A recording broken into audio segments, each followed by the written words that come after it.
Okay, g'day guys. So today we are talking about the straight bar front raise. I want it to be known straight away that I am not the biggest advocate for front raises at all, and the reason being is because whenever you're doing a press, whenever you're doing anything to do with your chest, you are recruiting a lot of anterior deltoid fibers anyway, and so over the entire workout you are going to amass a great deal of volume through this anterior deltoid, and as a result you're probably going to overload it anyway.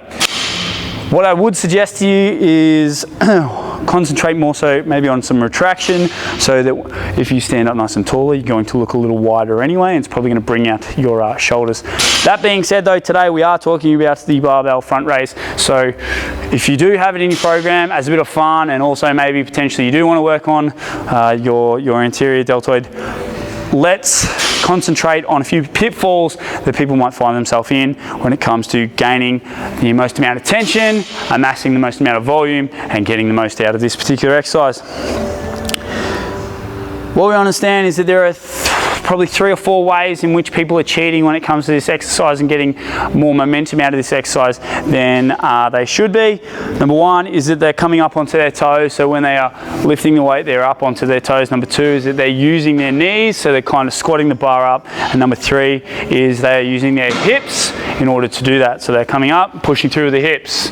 Okay, that is creating momentum, and pretty much you are losing tension in order to create your momentum. So why is tension so important? Is because there is a hypertrophy principle called time under tension, and that there is obviously being lost when it comes to the execution if you're using momentum. Okay, that takes us into the acronym that I want you to stick by, and that is an acronym called STEP.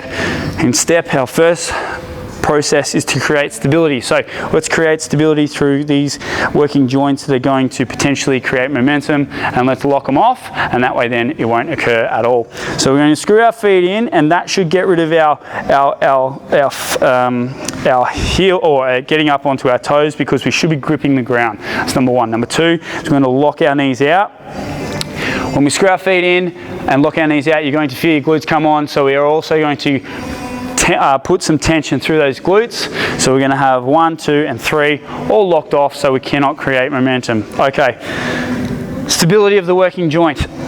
What we want to make sure is that this is a very small muscle. Okay, so the idea is that we want to take this particular point here in which it inserts and take it up to there. So we are coming up and slightly forward. So we are looking to come in the midline of our body. Now, unlike the dumbbells, we can't tip it out. So we're going to just hold this barbell a little closer than say shoulder width apart in order to recruit as much of the anterior deltoid as possible.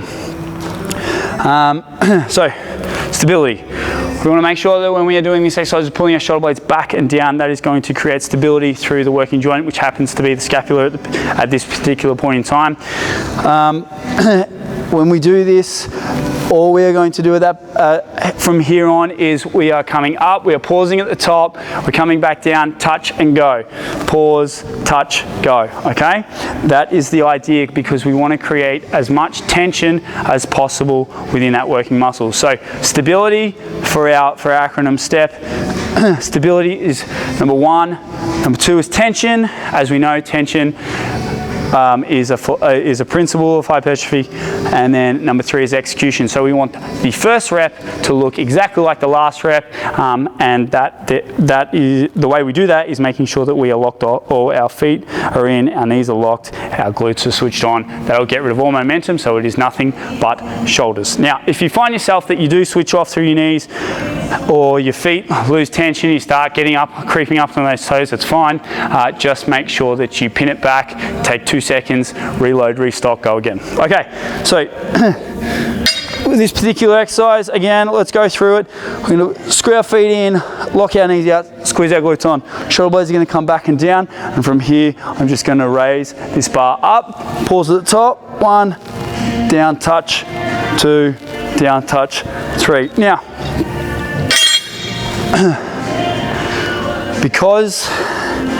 Our insertion point is here and our origin is there. Once we get to about this particular point, we don't really need to go too much further than that for a few different reasons. Number one is that if we come up, it does put our shoulder in a vulnerable position if we come up too high. Number two is that whenever we bring our arm up this high, we start to recruit a great deal of traps, and we're also potentially going to switch off our lats, which is going to create an instability through the shoulder blade. So I would suggest making sure that we pull our shoulder blades back and down, keep that tension on, go as high as you possibly can, and back down whilst keeping tension on. So you can see that when I pull my shoulder blades back and down, I try and reach to the sky. That's as high as I'm going to get, because then my traps don't become involved, all right? Or better yet, like this. So if you pull your shoulder, or if you reach to the ground and keep that tension through the lats here, okay, and then try and reach out, you'll see that that's roughly as high as you can go. As soon as I switch those off, I can come all the way up, and I can come all the way back down.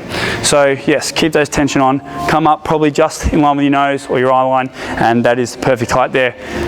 That there, team, is how you want to go about doing a barbell front raise.